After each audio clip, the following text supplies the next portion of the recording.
Good morning friends. Now we are going to start a new lecture of solid state, lecture number 2 in class 12th.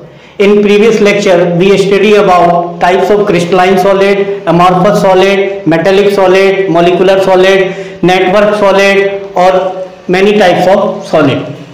In this lecture we study about some small definitions related to solid state. First is space lattice. What is space lattice? Means 3D arrangement of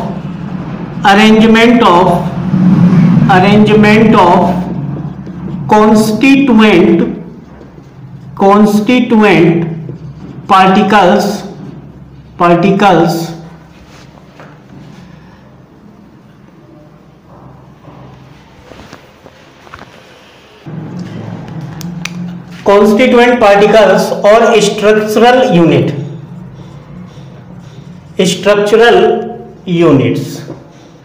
is called space lattice. इसके बाद दूसरी जो इसके बाद जो है इसको मैं बताता हूं मैं कैसा होता है ये.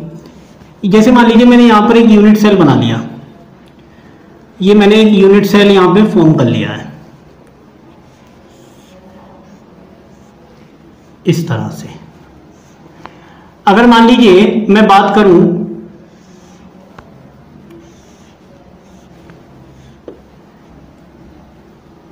ये मैंने बना लिया, तो ये जो एक छोटी यूनिट ये जो बनी है यूनिट, इसको बोलेंगे unit cell.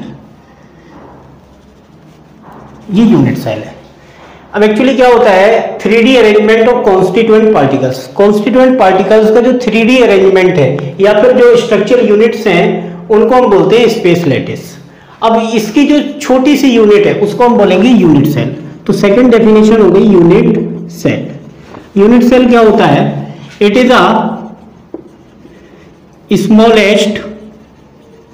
smallest 3D arrangement of constituent particles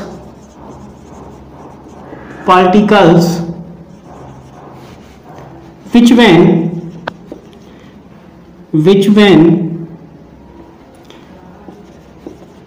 repeated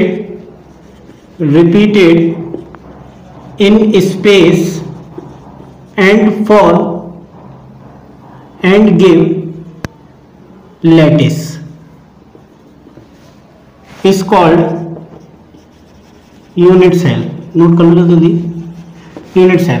तो होता क्या है कि एक जो ये हमारा स्पेस ये जो लैटिस है, इस लैटिस का एक जो छोटा सा यूनिट है, जैसे मैंने ये यहाँ पर इस तरीके से ड्रॉ कर दिया, तो एक जो छोटा सा यूनिट है ये बार बार रिपीट होगा. आगे के लिए, नीचे के लिए भी रिपीट होगा, ऊपर के लिए भी रिपीट होगा. इस तरीके से जो सॉलिड होता है उस सॉलिड के अंदर जो है बहुत सारी यूनिट सेल्स होती हैं और ये रिपीट होती रहती हैं और एक होल लैटिस बनाती हैं. ये होल लैटिस बना लेती है, इसी को हम बोलते हैं यूनिट सेल. तो यूनिट सेल सिंपल होती है जो it is a smallest 3D arrangement of constituent particles which when repeated in space and give a space lattice, this is called unit cell. Unit cell जो होता है space lattice है उसके एक बहुत छोटा सा जो पार्ट है, जो छोटा सा कॉन्स्टिट्यूएंट पार्टिकल्स का जो पार्ट होता है उसको बोलते हैं यूनिट सेल. बहुत सिंपल चीज है, इसे आप फटाफट ड्रॉ करिए. Next is parameter of unit cell. मैंने मैंने जो यूनिट सेल बनाई थी उस यूनिट सेल को मैंने यहाँ मेंशन किया. अब यूनिट सेल के जो पैरामीटर हैं वो कौन कौन से हैं? तो पहले तो है लेंथ ऑफ 3 एजेस. ये तो हो गई हमारी A, B and C. A, B, C ये 3 जो है वो हमारी लेंथ होगी. अब यहाँ पर X, Y और Z 3 एक्सिस मैंने ले ली है. X, Y, Z. ये X जो रिप्रेजेंट कर रही है वो लेंथ को कर रही है, ये हाइट को कर रही है और ये ब्रेथ को कर रही है. तो 3D अरेंजमेंट है. और इसके बाद में इसके एंगल्स की बात करता हूं. तो एक्सियल एंगल्स ऑफ 3 एजेस कौन कौन से होंगे? ये वाला एंगल ले लेता हूं मैं, इसको अल्फा मान लेता हूं. This is beta and this is gamma. तो कौन कौन से हो गए? Alpha, beta and gamma. तो ये 3 एंगल्स हो गए. ये पैरामीटर है. अब मैं बात कर रहा हूं जो टाइप ऑफ यूनिट सेल, कितने टाइप की होती है यूनिट सेल, वो मैं यहाँ पे मेंशन करने वाला हूं. तो पहले मैं यहाँ पे इसको रफ करता हूं थोड़ा सा. यहां पर मैं मान लेता हूं unit cell, this is axial length of 3 axes, और यहां पर मैं ले लेता हूं axial angles alpha beta gamma. अब जो हमारे पास यूनिट सेल है, वो सबसे पहली जो यूनिट सेल होती है उसको बोलते हैं क्यूबिक यूनिट सेल। अब जो क्यूबिक अभी जो मैंने बनाई थी वो क्यूबिक थी, क्यूब की तरह थी, क्यूबिक थी। तो क्यूबिक यूनिट सेल के अंदर जो लेंथ होती है वो A = B होता है, B = C होता है, यानी कि थ्री जो लेंथ होती है, लेंथ ब्रेथ और हाइट, ये तीनों इक्वल होती है। और इसमें जो एंगल्स होते हैं ये भी अल्फा बीटा और गामा, ये 90 डिग्री के एंगल्स होते हैं। जो क्यूब होता है उसके अंदर सभी एंगल जो है वो 90 डिग्री के होते हैं। बेटा ये हटाओ। क्यूबिक के बाद टेट्रागोनल। अब जो टेट्रागोनल होता है इसमें जो होता है A = B होता है, बट B ≠ C होता है, और इसके जो एंगल है वो सभी इक्वल हैं, वो सभी हमारे 90 डिग्री के होते हैं एंगल। और इसके बाद होता है ऑर्थोरोम्बिक में क्या होता है, A ≠ B ≠ C, कोई एंगल इक्वल नहीं होता, सभी टेढ़े मेढ़े एंगल होते हैं। लेकिन इसमें अल्फा बीटा और गामा ये तीनों एंगल 90 डिग्री के होते हैं। इसके बाद हमारे पास है रोम्बोहेड्रल। तो रोम्बोहेड्रल के अंदर A = V = C, तीनों एंगल इक्वल है, बट यहां पर A = V = C alpha = beta = gamma is not equal to 90 degree. ये किसी और एंगल के होते हैं, ये इक्वल नहीं होते, ये वेरी कर जाते हैं, ये इक्वल नहीं होते। Next hexagonal. इसमें क्या होता है, A = V but V ≠ C होता है। इसमें अल्फा इक्वल टू होता है बीटा के, और ये दोनों एंगल 90 डिग्री के होते हैं, बट इसमें जो गामा होता है ये होता है 120 डिग्री का, ये थोड़ा वेरी कर जाएगा हेक्सागोनल में। शेप में देख लेंगे आप। मोनोक्लिनिक में क्या होता है, मोनोक्लिनिक में A ≠ V ≠ C होता है, अल्फा इक्वल टू गामा होता है 90 डिग्री, और बीटा जो होता है वो 90 नहीं होता, कोई और एंगल का होता है। अगर मैं बात करूं ट्राइक्लिनिक की, तो ट्राइक्लिनिक के केस में कोई भी लेंथ इक्वल नहीं होगी, और इसमें सबसे बड़ी बात तो यह है कि कोई भी एंगल भी इक्वल नहीं होता। Alpha is not equal to beta is not equal to gamma is not equal to 90 degree. बिल्कुल एकदम सबसे ज्यादा असिमेट्रिक जो स्ट्रक्चर होती है वो ट्राइक्लिनिक की होती है, लाइक मैच बॉक्स स्ट्रक्चर होती है। तो ये चीजें जो हैं वो आपको ध्यान रखनी पड़ेंगी। इसमें एक चीज और मैं बता दूं जो एक इंपॉर्टेंट है, जैसे जो क्यूबिक होती है इसके अंदर देखो यूनिट सेल है ये। अब ये यूनिट सेल कितने टाइप की है, ये 7 टाइप्स की होती है 3D में, और 2D में 5 टाइप की होती है।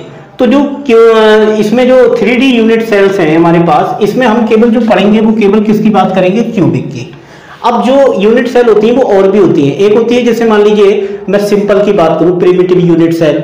दूसरी होती है face centred cubic close packing, और एक होती है हमारी बॉडी सेंटर्ड, एक होती है एंड सेंटर्ड। तो 4 तरीके की अपने लोग और भी पढ़ेंगे। लेकिन इसमें कितने टाइप की होती है, तो देखो इसमें 3 टाइप्स की होती है। इसमें स्टार्टिंग की 3, एक कौन कौन सी होती है, सिंपल क्यूबिक यूनिट सेल, दूसरा फेस सेंटर्ड यूनिट सेल, और बॉडी सेंटर्ड यूनिट सेल, और इसमें एंड सेंटर्ड नहीं होती। तो ये अभी डिटेल में मैं आगे बताऊंगा। तो यहां पर जो होती हैं, इसमें 2 होती हैं, इसमें 4 होती है, इसमें 1 होती है, इसमें 1 होती है, फिर इसमें 2 होती है, और इसमें हमारी 1 होती है। ओवरऑल अगर मैं चेक करूं तो 3 और 2 5, 5 4 9, 1 10, 10 1 11, 11 2 13, 13 1 14। तो टोटल कितनी होती है 3D में 14 टाइप्स की यूनिट सेल होती हैं। इनको नाम दिया गया है Bravais unit cell, Bravais unit cell, या फिर मैं ब्रेवियस लैटिस यूनिट बोल दूं, यूनिट लैटिस बोल दूं, लैटिस होते हैं ये 14 टाइप्स के ब्रेवियस लैटिस होते हैं। ब्रेवियस साइंटिस्ट का नाम था। 14 होते हैं 3D में, 2D में नहीं, 3D में 14 ब्रेवियस लैटिस होते हैं। ये कभी कभी कंपटीशन में भी क्वेश्चन पूछा जाता है। अब मैं ये मेंशन करूंगा ये 3 2 4 1 1 2 1 जो मैंने लिखा हुआ है, एक्चुअली इनके अंदर ये होती कौन कौन सी हैं। तो मैं पहली बात तो मैं अभी जो टाइप्स ऑफ यूनिट सेल बताऊंगा तो उसमें क्यूबिक की बात करूंगा, बाकी किसी की बात नहीं करूंगा। लेकिन इसी क्यूबिक के अंदर मैं एक लास्ट वाली जो फोर्थ होती है, देखो फोर्थ है, ये कौन कौन सी होती है वो यहाँ पे बता दूं। एक होती है सिंपल, इसको प्रिमिटिव भी बोलते हैं। एक होती है फेस सेंटर्ड, एक होती है हमारी फेस सेंटर्ड के बाद होती है बॉडी सेंटर्ड, और बॉडी सेंटर्ड के बाद एक और होती है एंड सेंटर्ड। अपने सिलेबस के पॉइंट ऑफ व्यू से केवल क्यूबिक होता है, तो इसमें केवल ये स्टार्टिंग की 3 होती हैं। इसमें हमारी 2 होती है स्टार्टिंग की 2, इसमें ऑर्थोरोम्बिक में ये 4 होती हैं, और इसमें स्टार्टिंग की 1 1, और इसमें स्टार्टिंग की 2, और इसमें स्टार्टिंग की 1। तो इस तरीके से होता है। इसको मैं डिटेल में भी आगे बताता हूँ क्योंकि चैप्टर में ये चीज बहुत इंपॉर्टेंट है। क्यूबिक की मैंने जो बात आपको बताई, इसमें 3 यूनिट सेल होती है, ये वाली 3, ये एंड सेंटर नहीं होती, इसीलिए स्टडी नहीं की जाती। पूरे 12th क्लास के अंदर एंड सेंटर नहीं है, केवल स्टार्टिंग जो पढ़ते हैं हम यही 3 पढ़ते हैं, बाकी इनकी जो एंड सेंटर है उसकी स्टडी नहीं की जाती, वो मैं बता भी दूंगा यहाँ पे। इसको फटाफट नोट करो बेटे। Types of 3D cubic unit cell, cubic unit cell. अब जो मैं बात कर रहा हूं तो सबसे पहले मैं बात कर रहा हूं सिंपल और प्रिमिटिव यूनिट सेल की, क्यूबिक यूनिट सेल की, क्यूबिक यूनिट सेल की मैं बात कर रहा हूं। अब एक्चुअली इसमें क्या होता है, जैसे आप एक रूम को कंसीडर करिए, यूनिट सेल जब भी बात हो तो आप एक सीधे रूम को कंसीडर करिए, क्योंकि रूम में लेंथ भी होती है, ब्रेड्थ भी होती है और हाइट भी होती है। 3D यूनिट सेल होती है पूरी तरह से वो। तो मैं बात कर रहा हूं सिंपल क्यूबिक यूनिट सेल की। तो इसमें क्या होता है, ऑल एटम्स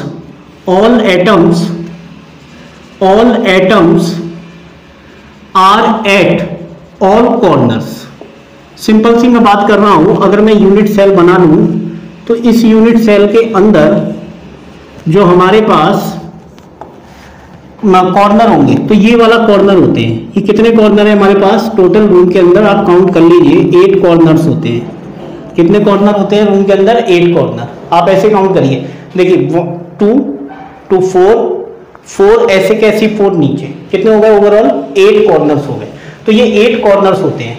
अब each corner contribute 1/8 in unit cell, यानी कि जो हर कॉर्नर होगा उसमें जो कॉर्नर पर जो एटम होगा उस एटम का जो कंट्रीब्यूशन होगा वो 1/8 का होगा। क्यों होगा उसका मैं आपको रीजन बता रहा हूँ।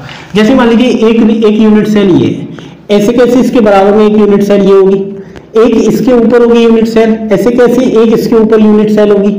अगर मैं ये वाला एटम कंसीडर करूं तो ये एटम बराबर वाले में भी शेयर होगा, इससे ऊपर वाले में भी शेयर होगा, इससे ऊपर वाले में भी शेयर होगा, ऐसे के ऐसे 4 और ऊपर होंगे उसमें भी शेयर होगा। तो कितने यूनिट सेल में शेयर हो रहा है, 8 यूनिट सेल में शेयर हो रहा है। तो 8 यूनिट सेल में शेयर होने की वजह से एक जो कॉर्नर पर एटम होगा उसका कंट्रीब्यूशन इस यूनिट सेल के अंदर 1/8 का होगा। तो मैं 1/8 का कंट्रीब्यूशन मान लेता हूँ एटम का, कॉर्नर वाले एटम का 1/8 का कंट्रीब्यूशन होता है।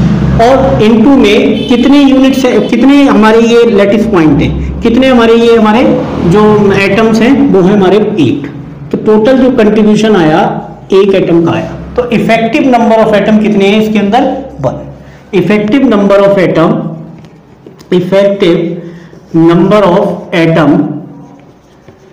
इन simple unit cell, cubic unit cell कितना हो गया, 1। तो 1 एटम इसके अंदर हम मान सकते हैं। दूसरा हमारे पास जो है, दूसरा है body centred cubic unit cell, short में हम इसको बोलेंगे बीसीसी। अब बीसीसी में क्या होता है कि all atoms are at all corners plus body centre. अब मैं आपको ये बता दूं कि बॉडी सेंटर क्या होता है। ये मैंने यूनिट सेल बना दी, ये तो कॉर्नर हो गए, ये कॉर्नर पर एटम है। कॉर्नर पर कंट्रीब्यूशन कितना होता है, 1/8 का है। कितने एटम टोटल, 8 एटम। अब बात हो रही है बॉडी सेंटर की। तो देखिए अगर रूम के कॉर्नर पर सारे एटम लगे हुए हैं और एक एटम को मैंने बिल्कुल रूम के बीचों बीच सेंटर पर लगा दिया, अगर मैं उसको सेंटर पर लगाऊंगा तो वो किसी भी और यूनिट सेल में शेयर नहीं होगा, 100% वो उसी यूनिट सेल के अंदर रहेगा। तो यहां पर एक जो मैंने बड़ा एटम यहां पर रख दिया, बड़ा हो सब एक ही साइज के होते हैं, एक्चुअली ये क्या होता है, ये डिस्टेंस आपको दिखाई दे रही है बट एटम जो है क्लोज पैक्ड होते हैं, एक दूसरे से मिले हुए होते हैं। तो यहां पर कितना एटम है, 1, कंट्रीब्यूशन इसका 100% मतलब 1। इफेक्टिव नंबर ऑफ एटम कितने आएंगे, 1 + 1, ओवरऑल 2 एटम आएंगे। तो effective number of atom in body centre cubic unit cell is 2। दो हमारे इफेक्टिव नंबर ऑफ एटम है। इसके बाद है face centre cubic unit cell FCC। इसमें क्या होता है, atoms are at all corners plus all face centre. अब फेस सेंटर की बात इसमें आ गई है तो फेस सेंटर बताते हैं। ये यूनिट सेल मैंने बना ली, सिंपल आप इस तरीके से धीरे धीरे बनाएं, ठीक है। एटम्स कहां पर अरेंज हुए हैं, ऑल कॉर्नर्स, कॉर्नर कितने हैं 8, तो 8 तो कॉर्नर हो गए, तो 1/8 कंट्रीब्यूशन होता है, कॉर्नर कितने हैं 8।